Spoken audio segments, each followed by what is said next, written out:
Salutare, fraților, aici sunt cu colegii mei. Nokia chinezească, ia ascultați. Bună ziua, bă! Ia ascultați Nokia chinezească, mă. Sau, bă! Hai, mă, Acum vom merge la fete să facem Pe farse. mine și pe el ne cunoaștem de mai multe. Acum vom merge la fete să facem farse. Punem zarzava boriozi. Nu aici, la ultima ușă. Aici. Fugiți! Fugiți!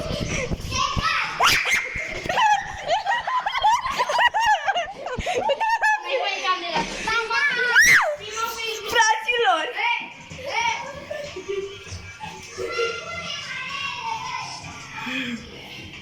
Și cam aici se oprește episodul, fraților. La revedere, v-am salutat. La revedere, fraților. Pa!